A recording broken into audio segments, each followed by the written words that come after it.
Kita sudah membahas sejumlah informasi bahwa di mana Anda menyebutkan pengusaha tidak atau belum khawatir terkait dengan penurunan dari demand di hotel dan juga restoran di Jakarta terkait dengan pemindahan ibu kota ke IKN. Mungkin boleh dielaborasikan lagi Pak Haryadi, kenapa akhirnya pengusaha masih melihat bahwa potensi di Jakarta masih optimis? Silakan Pak. Ya, jadi pertama proses transisi ini kan memerlukan waktu ya. Memerlukan waktu dari sisi transisi pemerintahan itu sendiri. Jadi pembuatan kantor, aktivitas kantor pemerintah itu perlu waktu.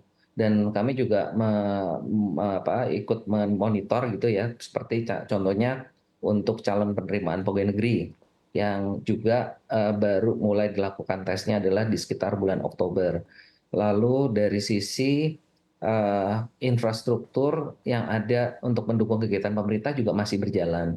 Nah, sehingga kami melihat bahwa proses ini tentu perlu waktu gitu ya, perlu waktu dan apalagi nanti kalau dari sisi anggaran pemerintah juga menghadapi keterbatasan, artinya tidak bisa secepat apa yang direncanakan semula. Nah, ini kan semua ada progresnya, Mbak. Nah, perkiraan kami itu paling tidak setelah 3 tahun kita baru bisa melihat apakah kunjungan orang ke IKN itu meningkat atau seperti apa. Karena begini, di bisnis hotel itu mungkin berbeda dengan bisnis yang terkait dengan infrastruktur. Jadi pembangunan kota itu harus dimulai dengan infrastruktur dulu. Infrastruktur selesai, lalu dibangun untuk pemukiman. Nah, pemukiman lalu diikuti oleh kegiatan komersial, yaitu antara pembangunan mal dan sebagainya, dan hotel. Jadi hotel itu terakhir. Jadi setelah terjadi suatu aktivitas, terdapat keperluan untuk menampung kunjungan orang yang pergi ke IKN, baru di situ nanti akan ada pembangunan atau penambahan kamar di sana. Begitu Mbak Dina. Oke, nanti saya tanyakan juga ke Pak Harun. Tapi untuk mempertegas Pak Haryadi, berarti hingga saat ini kalau dari PHRI sendiri masih melihat bahwa pengusaha hotel dan juga restoran masih belum mau berinvestasi di IKN dengan pertimbangan yang tadi Anda jelaskan. Begitu ya Pak Haryadi?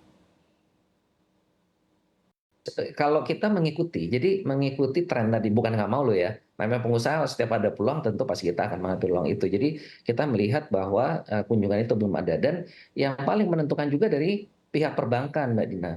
Perbankan itu sampai hari ini belum ada yang mau membiayai untuk membangun hotel di sana. Jadi kalau sekarang ada pembangunan hotel yang berjalan, itu memang mereka 100% mereka biayai sendiri. Begitu. Nah, kalau yang investor lain yang mereka biasanya menggunakan pendanaan dari bank, nah tentunya mereka akan meminta dukungan perbankan. Nah, perbankan sampai hari ini masih belum memberikan konfirmasi untuk membiayai kegiatan pembangunan hotel di sana. Oke, Tentunya baik. dengan alasan mereka tentu menghitung semuanya, Mbak ya, mengenai Ya. masalah manajemennya, mengenai masalah demand-nya dan sebagainya.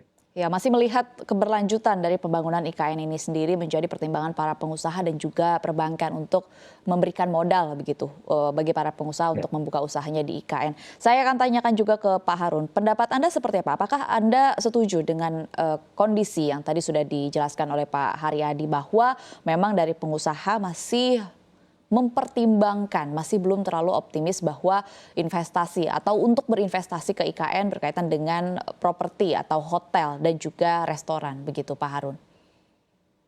Iya, terima kasih Pak Tina. Ya, saya setuju sekali dengan Pak Haryadi bahwa ada IKN, pengaruhnya terhadap Jakarta menurut saya akan sedikit sekali. Jakarta mempunyai daya tarik yang sangat besar untuk pengunjung-pengunjung misalnya dari luar negeri atau dari daerah lain.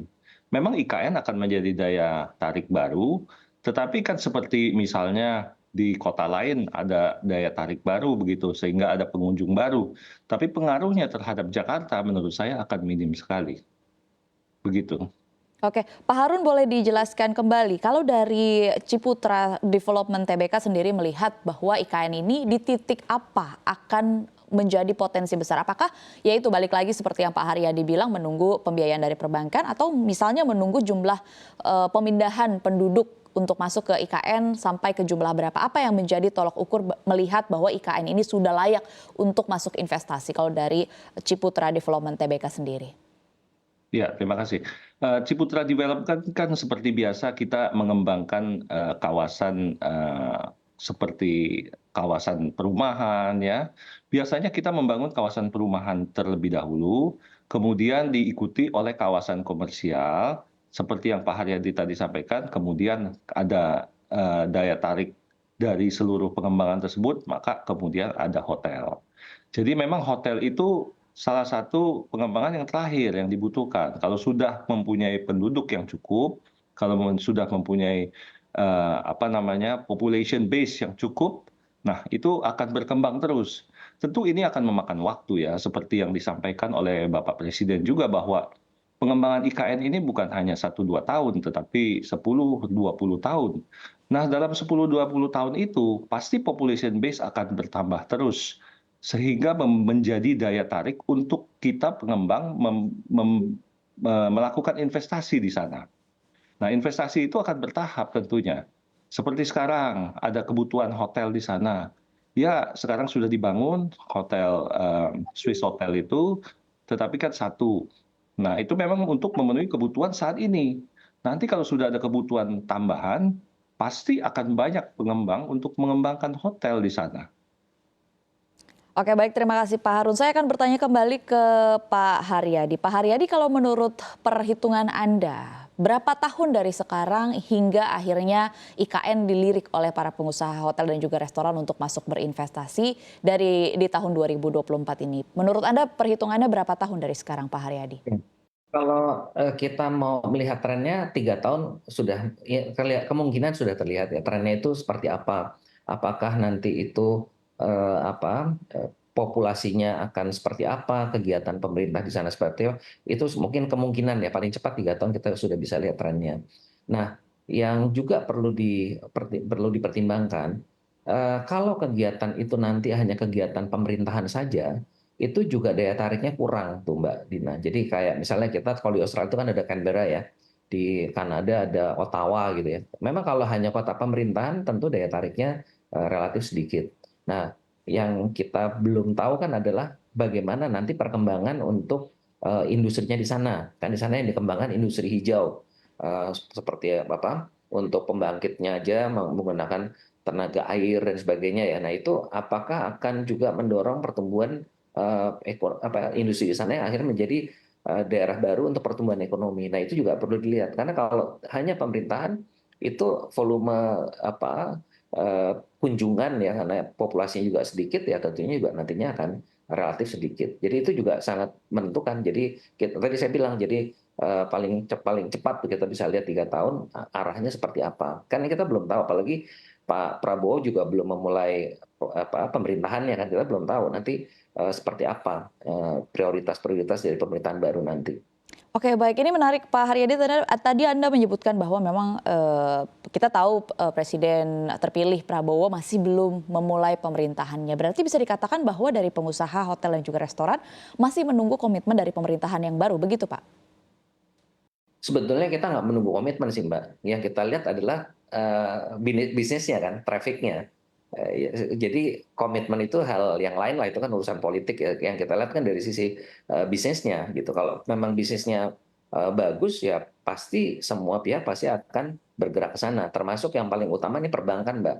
Jadi perbankan sampai hari ini saya cek semuanya nggak ada yang memberikan apa komitmen untuk mendukung ya. Artinya untuk itu kenyataannya begitu. Bahkan juga beberapa teman yang sudah masuk juga saya tanyakan bagaimana timeline-nya, jadwalnya. Ya, mereka jawabnya ya ini kita longgar nih Pak Haryadi gitu. Longgar maksudnya gimana sih gitu. Ya open ended artinya terbuka lah. Jadi timeline-nya juga bisa mulur gitu kan. Nah, kalau misalnya timeline-nya mulur maksudnya bisa panjang gitu loh Mbak. Karena mengikuti support dari infrastruktur yang lain. Nah, ini kan kalau kita masuk sebagai investasi di properti, ya ini kan jadi masalah gitu kan. Dari segi development-nya sendiri masih menunggu progres yang lain gitu kan. Belum lagi kita bicara tadi demand-nya kayak apa, kunjungannya nanti seperti apa begitu. Jadi itu yang perlu dipertimbangkan. Jadi saya rasa sangat-sangat ini kok ini bisnis aja gitu. Jadi kalau memang jalan ya pasti kita go. Kalau tidak jalan ya tentunya kita tidak masuk ya artinya yang ada aja udah cukup gitu. Sekarang ini kan